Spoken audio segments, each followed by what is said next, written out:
Trail of Bits. Dispatches from technology's future. 5, 4, 3, 2, 1. Is binary analysis no fun? Well, look what our Wintern has done. That's Trent Brunson. He's not a poet by trade. He's the practice director for research and engineering at Trail of Bits. But he posted this poem to Twitter a while back, and we asked him to read it. Specified declarations, transparent explorations, and it's mutable, not run and done. I could do this all day. Trent was moved to verse by the work of an intern. When you move the practice director to write limericks praising your work, it's a pretty safe bet you aced your internship. Trail of Bits has some great interns. The competition is really tough because you're going to be working on real things that matter, and high assurance software, which means that from day one, you'll be working on systems that have catastrophic consequences when they go wrong. That's Trail of Bits CEO Dan Guido talking about his company's internship program that runs every summer and the Winternship program that runs, well, every winter. We're really methodical about how we select people, and that's because we know we're going to throw them into the deep end of the pool. That's where you learn the most, the fastest. The company and everyone in it takes internships very seriously. When he was a grad student, Dan did a demanding internship himself at the National Security Agency. NSA was one of the earliest internships that I had, and it really set the tone for the rest of my career because it showed me what's important in security. There's a lot of work being done, but I don't feel like there's a lot of progress being made. And that's because a lot of activity that we spend, a lot of the research time, a lot of the software development, it doesn't align directly with what attackers do. So having an inside look at what other people are doing against the United States and how intelligence collection works was extremely valuable for me to orient myself early in my career. In today's economy, there's incredible demand for talented engineers. So for Trail of Bits, an internship program isn't some vague way of giving back to the community or cutting a kid a break. To Trail of Bits, the internship program, it's strategic. I'm running a business. I'm not just giving away money to kids. That's a side effect. The side effect is that these students get opportunities to teach themselves things, to bank a little bit of cash. But we do this because it helps Trail of Bits. Our clients and our projects and our people need the extra assistance from smart, ambitious, young students to be able to deliver services that Trail of Bits offers. It goes beyond altruism. In this episode, you'll meet some of our security engineering interns and hear about some of the real-world projects they work on, like making one of our most popular free and open-source software packages run faster and use less memory. And working in the obscure world of deep learning systems security, another intern built her own project from the ground up. I am Suha Hussain. I am a security engineering intern here at Trail of Bits, and I work mainly on machine learning security. I'm also a student at Georgia Tech. Suha was hired by NYU's Center for Cybersecurity after she attended a high school science fair. The NSA tried to recruit her, but as she said, she ended up at Georgia Tech, which she loves, but it's very easy to get frustrated in school. One, knowing a reasonable percentage of the material and also knowing what is and what is not relevant anymore. It does feel like we're jumping hoops sometimes, especially when there's extremely dated syllabi. Suha plans to graduate next year, but she already has skills that can be used now, in real life. She wants to take these abstract solutions from the classroom and apply them to real problems. The idea that I could come in with a project of my own for an internship instead of being assigned to work on something was pretty cool. Suha's project was called Privacy Raven. This summer, I worked on Privacy Raven, a comprehensive privacy testing suite for deep learning. That's Suha in a video that's on the Trail of Bits website. Like all the tools you'll hear about on this podcast, Privacy Raven is free and open source and available in our GitHub repository. The link's in the show notes. I built a Python library optimized for usability and efficiency that allows users to simulate privacy attacks on any deep learning system. Deep learning allows software to perform tasks without explicit programming. But unlike other software, deep learning systems developers don't have a comprehensive suite of assurance tools.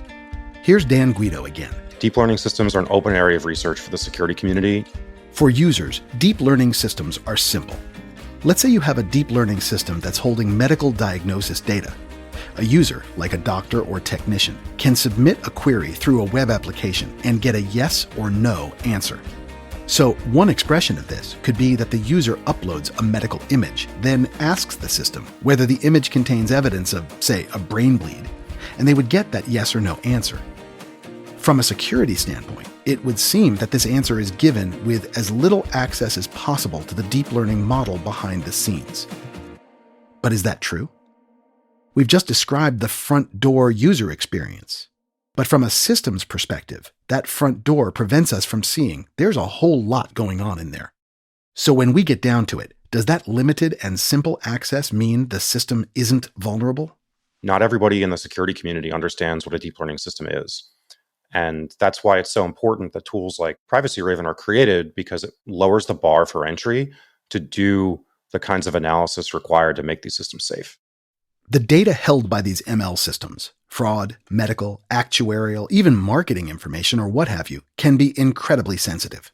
Suha and the team built Privacy Raven to learn how exploitable the potential vulnerabilities are. It was born out of my frustrations doing machine learning research. People kept listing all of these cool attacks that are possible with ML systems, and I wanted to build like a privacy testing system so all these previous attacks could be put in one place. To test the security, Privacy Raven simulates an adversary. It launches different types of attacks to probe the vulnerabilities of a deep learning system. It turns out that even when they were granted limited access, these simulated adversaries were able to successfully exploit vulnerabilities. First, Privacy Raven tests for what's called model extraction attacks, piecing together enough information from those yes or no answers to create a copycat model. Companies spend huge sums of money to build a training dataset and hire engineers to build these tools. Model extraction can be used in industrial or even nation-state espionage to steal this intellectual property and cheaply make a clone of it.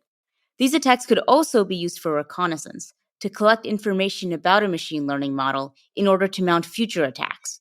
Privacy Raven also tests for model inversion attacks, which can recreate the private input data that was used to train the deep learning model.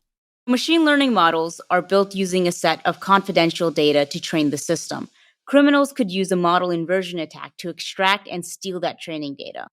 Membership inference attacks can have devastating results, so Privacy Raven tests for those too. The tests determine if an attacker is able to figure out whether a certain data point, like a name, is in a dataset. A membership inference attack can be used to expose or de-anonymize the true identities of anonymized data within a machine learning system. The stakes are especially high for an attack like this when the dataset includes private medical information. Here's Suha in another clip from that video. The creation of that software relied upon many patients being willing to trust the developers with their private medical data. If a patient's participation, and in conjunction with that, their image and diagnosis could be recovered, it would first of all violate HIPAA, and then it would diminish the trustworthiness of the whole enterprise.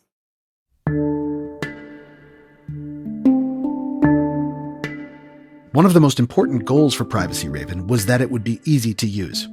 The tools out there are often built by researchers for researchers. When I thought that this is such an important problem, anyone with a knowledge of Python and maybe a little bit of a machine learning should be just able to run this attack. Privacy Raven is a good example of something designed from scratch as an internship project.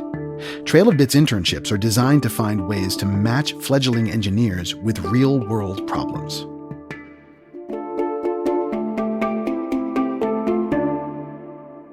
My name is Sam Alls. I'm a student at Vanderbilt University and a software engineer, and I did a Winternships at Trail of Bits. When Sam first applied at Trail of Bits, he didn't get the job. At least, not exactly. I applied for a Winternships at a completely different role. Sam applied to work with a tool called Dylint. Someone emailed me saying, "We're not sure if you're very qualified for the Dylint role. Instead, what would be best is if you work for Echidna. That matches more closely with your skill set." Sam's supervisor wanted him to work on Echidna, which is a tool Trail of Bits released in 2018 to help test smart contracts. A smart contract is a small computer program that runs on a blockchain and sets the conditions of a transaction. For example, you might develop a smart contract that would execute the logic of a lending platform, where users deposit their funds and receive interests when other users take loans without third parties or central banks involved. Smart contracts help ensure that even in a world in which no one trusts anyone else, each party holds up their end of a bargain. But there's a problem with smart contracts. Smart contracts do exactly what you tell them to, which you would expect to be a good thing, but oftentimes there's millions of dollars at play, and these contracts are hard to update. So if exactly what you tell it to is just slightly off, then that can cause people to lose their money or people to be able to steal money from the smart contract. To help check smart contracts for bugs, Trail of Bits developed a smart contract fuzzer. That's what Echidna is. At its heart, a fuzzer is used to verify that places within a program that accept inputs protect against the unexpected. So, for example, when you log into your bank account, instead of entering your name and account number, a fuzzer might just type a whole lot of random things, spaces, letters, symbols, etc., maybe throw in some database code. And an engineer could then observe whether anything weird happens. Echidna is a much more sophisticated tool than that. It helps engineers find weaknesses in smart contracts. Weaknesses that could let, for example, people steal money or delete accounts. A key feature of a fuzzer like Echidna is its speed. In a minute, a human might be able to enter maybe a dozen inputs to a program, while a fuzzer can do thousands or even tens of thousands. Echidna runs fast, but Sam was asked to look into making it run faster. Even though Echidna ran perfectly well, it provided the right outputs given the right inputs. Sometimes, given certain inputs, it would either take forever to run or it would run out of memory on your computer and then it would have to stop halfway through. In the software industry, this is called technical debt. Developers take shortcuts to make something give you the features you need now, even though you know you're putting off until later doing some hard, boring work on things like efficiency. It's actually a lot like credit card debt. You get the shiny things you want now, and you pay a lot more for it over time. Technical debt affects everyone, and Trail of Bits is no exception. As long as it doesn't create an actual security vulnerability, we can sometimes let our own tech debt linger until we have a chance to burn it down. So Trail of Bits recruited Sam, a highly qualified Wintern, to burn down some of Echidna's technical debt. My task was that I had to improve the performance of Echidna so that when the average person ran it, it didn't take super long to fuzz a contract. Sam went to work. I found that there were a few very easy problems that I could fix. The first one that I found was that there was this function that scanned through the entire contract code that was being called like every single frame, and that could be dealt with pretty easily. I found another problem where the solution was available for an older version of the code, but it hadn't been added yet. So I just needed to add that solution, and then that would fix the problem. Sam was making great progress, and actually, he surprised himself. When I came in, I was expecting to get it like 10% faster or 20% faster. We reckon the work Sam did made Echidna 6 times faster. And that's just the official number. I want to say 6 times just because that's the number I've been saying and I don't want to overstate it, but I think it might have been 10 times. Sam improved the memory problem too. That's a little harder to measure. We went from my computer is not able to run this input at all and it runs out of memory into my computer is able to run this input fairly easily. It doesn't take much imagination to picture the wide-ranging impact it's going to have. Echidna is open source, so it's being used in a lot of different scenarios, often with millions of dollars at stake. And I like to think that my fixes are helping all these people who are trying to make their contracts more secure. While Sam was working on Echidna, Suha's Winternship at Trail of Bits, fueled by the progress with Privacy Raven, turned into a summer internship. And then it became a gap semester. I kept on thinking, wow, there's so many cool problems and cool things I can do here in this space at Trail of Bits. And I really just wanted to do this more. She's stayed on while finishing school, doing work on problems in machine learning assurance. And a lot of this comes down to pickles. Yeah, not cucumbers. Pickle files. Let's say you have a Python object, like a list. The list has a hierarchy. Pickling is a way Python can convert that object into a character string containing everything you would need to reconstruct the object in another Python script. But there's a problem. Pickle files are commonly known to be insecure.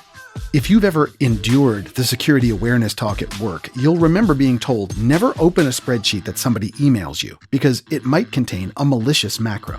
Well, right there in the Python manual, we link to it in the show notes, you'll see almost the same warning about pickle files. Because of the way pickling works, two operation codes that are an inherent part of the process are capable of executing arbitrary Python code outside the pickle machine. It's just a known hazard, it can't be changed. To help with this, Trail of Bits launched a project known as Fickling. Fickling is a custom Python interpreter that will symbolically execute pickle files instead of overtly executing them. This will help people build and reverse engineer malicious pickle files. Through all these projects, there's a common theme. Trail of Bits and the interns who apprentice with them are working to make software more secure for the people and systems that use it.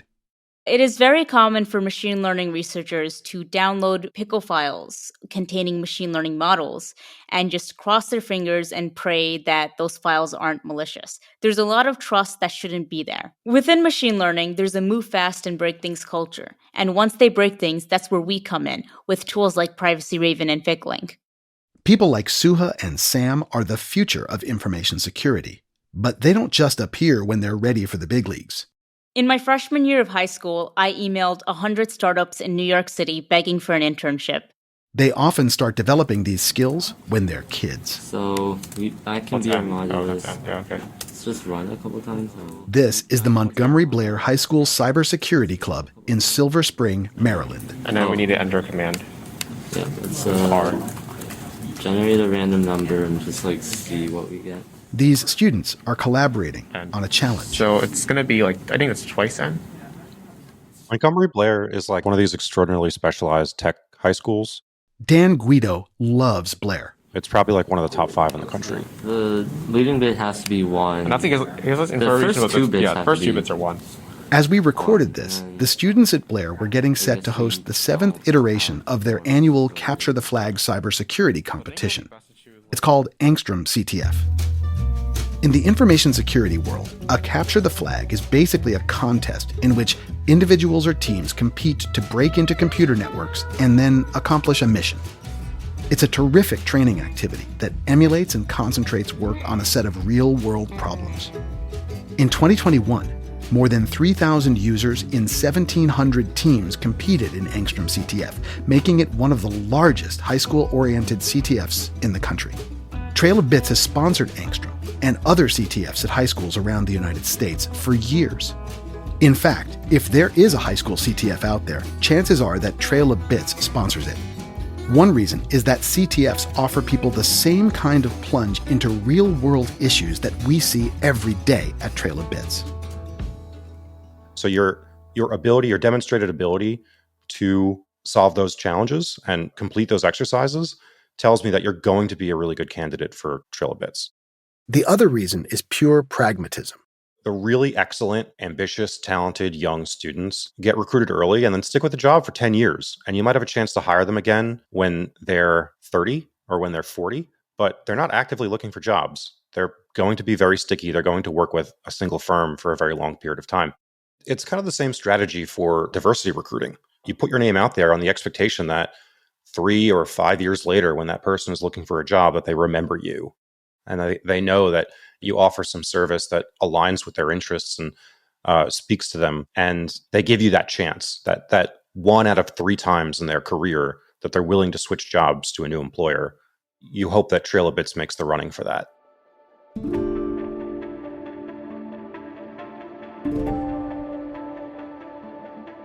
The people who worked on this podcast are Emily Havik, Chris Julin, Dominic Charnota, Jocelyn Feist, Dan Guido, and hi, I'm Nick Selby, the director of the software assurance practice at Trail of Bits.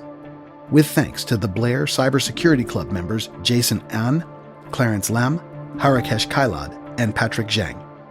Chris Julin made our theme music. I did the Foley, which means I bit into that pickle.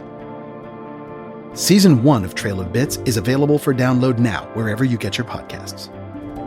You can learn much more about the work done by Trail of Bits interns over the years. Visit blog.trailofbits.com/category/ www.gatehub.com/internship-projects. There are links in the show notes to these articles and more. In Never a Dill Moment, Exploiting Machine Learning Pickle Files, Suha Hussain and lead engineer Evan Sultanic describe the fickling project we heard about in this episode. There are puns. You'll also find links to the blog post Privacy Raven Has Left the Nest, as well as a video introducing Privacy Raven. In Optimizing a Smart Contract Fuzzer, Sam Alls describes his journey to speed up Echidna. For those interested in CTFs, especially for those who seek to start their own, our CTF Field Guide contains details on past CTF challenges, guidance to help you design and create your own toolkits, and case studies of attacker behavior, both in the real world and in past CTF competitions. Each lesson is supplemented by links to supporting reference materials. It's in our GitHub repository, trailofbits.github.io/CTF. The Angstrom CTF site is angstromctf.com. Trail of Bits helps secure some of the world's most targeted organizations and devices. We combine high-end security research with a real-world attacker mentality to reduce risk and fortify code. We believe the most meaningful security gains hide at the intersection of human intellect and computational power. Learn more at trailofbits.com. On Twitter, we are @trailofbits. Dan Guido's Twitter is @dguido, and I'm @fuzztech.